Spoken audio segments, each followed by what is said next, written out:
महाभारत युद्ध को हम सही मायने में विश्व का प्रथम विश्व युद्ध भी कह सकते हैं, क्योंकि उस समय शायद ही कोई ऐसा राज्य था जिसने इस युद्ध में भाग न लिया हो। कौरवों की ओर से 11 अक्षौहिणी सेना और पांडवों की ओर से 7 अक्षौहिणी सेना ने महाभारत युद्ध में भाग लिया था। लेकिन अब सवाल यह उठता है कि इतनी विशालकाय सेना, लगभग 50 लाख से अधिक लोगों के लिए युद्ध के दौरान भोजन कौन बनाता था। नमस्कार दोस्तों, मधुर सरस चैनल पर आपका स्वागत है। अगर आपको इस विषय में कोई जानकारी है तो कमेंट बॉक्स में अवश्य लिखें। लेकिन यहाँ अब सवाल ये उठता है कि करीब 50 लाख से अधिक लोगों के लिए भोजन कौन बनाता था और कैसे ये सब प्रबंध करता था। और सबसे बड़ा सवाल तो यह है कि जब हर दिन हजारों लोग मारे जाते थे तो शाम को किस हिसाब से खाना बनता था कि खाना व्यर्थ ना हो। नमस्कार दोस्तों, मधुर सरस चैनल पर आपका स्वागत है। अगर इस विषय में आपको कुछ जानकारी है तो कमेंट करके अवश्य बताएं। महाभारत युद्ध में आर्यावर्त के समस्त राजा कौरव अथवा पांडवों के पक्ष में खड़े दिख रहे थे और महाभारत युद्ध को हम सही मायने में विश्व का प्रथम विश्व युद्ध भी कह सकते हैं, क्योंकि उस समय शायद ही कोई ऐसा राज्य था जिसने इस युद्ध में भाग ना लिया हो। श्री बलराम और रुक्मी सिर्फ ये ही 2 व्यक्ति ऐसे थे जिन्होंने युद्ध में भाग नहीं लिया था, किंतु एक और राज्य ऐसा था जो युद्ध क्षेत्र में होते हुए भी युद्ध से विरक्त था और वो राज्य था दक्षिण का उडुपी राज्य। महाभारत में वर्णित कथा के अनुसार जब इस राज्य के राजा अपनी सेना के साथ कुरुक्षेत्र में पहुंचे तो कौरव और पांडव दोनों ने ही उन्हें अपने पक्ष में लेने का प्रयत्न करने लगे। लेकिन उडुपी के राज्य बहुत ही दूरदर्शी थे। उन्होंने भगवान श्री कृष्ण से पूछा कि हे माधव, दोनों ओर से जिसे देखो युद्ध के लिए आतुर दिखता है, किंतु क्या किसी ने सोचा है कि दोनों ओर से उपस्थित इतनी विशालकाय सेना के भोजन का प्रबंध कैसे होगा। इस पर भगवान श्री कृष्ण ने कहा कि महाराज, आपने बिल्कुल सही प्रश्न किया है। आपकी इस बात से मुझे प्रतीत होता है कि आपके पास इसके लिए कोई योजना है। अगर ऐसा है तो कृपया मुझे बताइए। इसके बाद उडुपी नरेश ने कहा कि सत्य तो यह है कि भाइयों के बीच हो रहे इस युद्ध को मैं उचित नहीं मानता। इस कारण मेरी यही इच्छा है कि अब मैं पूरी सेना के साथ यहाँ उपस्थित होकर समस्त सेना के लिए भोजन का प्रबंध करूं, और बिना भोजन के तो कोई भी योद्धा युद्ध नहीं कर पाएगा। राजा की बात सुनकर भगवान श्री कृष्ण ने कहा कि आपका विचार उत्तम है। इस युद्ध में लगभग 50 लाख योद्धा भाग लेंगे और अगर आपके जैसा कुशल राजा उनके भोजन का प्रबंध देखेगा तो हम सभी उस ओर से बेफिक्र रहेंगे।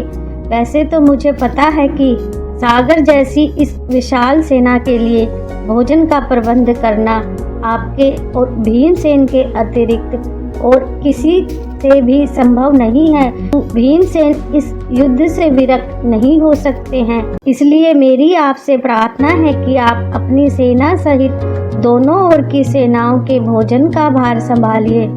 और इसके बाद उडुपी के राजा ने सेना के भोजन का भार संभाला। पहले दिन उन्होंने उपस्थित सभी योद्धाओं के लिए भोजन का प्रबंध किया। उनकी कुशलता ऐसी थी कि दिन के अंत तक एक भी दाना अन्न का बर्बाद नहीं होता था। और जैसे जैसे दिन निकलते गए योद्धाओं की संख्या भी कम होती गई। दोनों ओर के योद्धा ये देखकर हैरान रह जाते थे कि हर दिन के अंत तक उडुपी नरेश केवल उतने लोगों का भोजन बनवाते थे जितने वास्तव में उपस्थित रहते थे। किसी को समझ ही नहीं आ रहा था कि आखिर उन्हें यह कैसे पता चल जाता है कि आज कितने योद्धा मृत्यु को प्राप्त होंगे, ताकि उस आधार पर भोजन की व्यवस्था करवा सकें। इतनी विशाल सेना के लिए भोजन का प्रबंध करना अपने आप में ही एक आश्चर्य का विषय है और उस पर भी इस प्रकार की अन्न का एक भी दाना बर्बाद ना हो, जो एक किसी चमत्कार से कम ही नहीं था। आखिरकार जब 18वें दिन युद्ध समाप्त हुआ और पांडवों की जीत हुई और अपने राज्य अभिषेक के दिन आखिरकार युधिष्ठिर ने उडुपी राजा से पूछ ही लिया कि समस्त देशों के राजा हमारी प्रशंसा कर रहे हैं कि किस प्रकार हमने कम सेना होते हुए भी उस सेना को परास्त कर दिया जिसका नेतृत्व पितामह भीष्म, गुरु द्रोण और हमारे भ्राता जैसे महारथी कर रहे थे। लेकिन मुझे लगता है कि सबसे अधिक प्रशंसा के पात्र आप हैं, जिन्होंने न केवल इतनी विशाल सेना के भोजन का प्रबंध किया, बल्कि ऐसा प्रबंध किया कि एक दाना भी अन्न का व्यर्थ नहीं गया। मैं आपके इस रहस्य को जानना चाहता हूँ। युधिष्ठिर को जवाब देते हुए उडुपी नरेश ने कहा कि सम्राट, आपने जो इस युद्ध में विजय पाई है, आप उसका श्रेय किसे देंगे?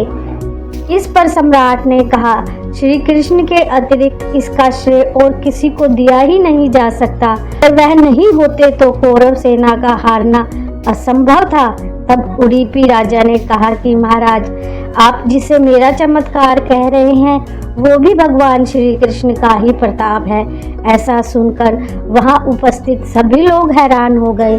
तब उडुपी राजा ने एक रहस्य से पर्दा उठाया और बताया कि भगवान श्री कृष्ण प्रतिदिन रात्रि को मूंगफली खाते हैं और मैं प्रतिदिन उनके शिविर में गिनकर मूंगफली रखता था और उनके खाने के बाद फिर गिनकर देखता था कि उन्होंने कितनी मूंगफली खाई है, और वो जितनी मूंगफली खाते थे ठीक 1000 गुना सैनिक अगले दिन युद्ध में मारे जाते थे। और यदि वे 50 मूंगफली खाते तो मैं समझ जाता था कि अगले दिन 50,000 सैनिक युद्ध में मारे जाएंगे, और उसी के अनुसार मैं अगले दिन भोजन कम बनाता था। और यही कारण था कि युद्ध के दौरान कभी भोजन व्यर्थ नहीं गया। भगवान श्री कृष्ण के चमत्कार को सुनकर सभी उनके आगे नतमस्तक हो गए। यह कथा महाभारत के सबसे दुर्लभ कथाओं में से एक है। कर्नाटक के उडुपी जिले में स्थित कृष्ण मठ में ये कथा हमेशा सुनाई जाती है और ऐसा माना जाता है कि इस मठ की स्थापना उडुपी के सम्राट के द्वारा ही कराई गई थी। बाद में श्री माधव आचार्य ने आगे बढ़ाया। आपको वीडियो अच्छी लगी हो तो लाइक करें और दोस्तों के परिवारजनों के साथ शेयर करें और चैनल को सब्सक्राइब करें। कमेंट में जय श्री कृष्णा अवश्य लिखें। Thank you for watching.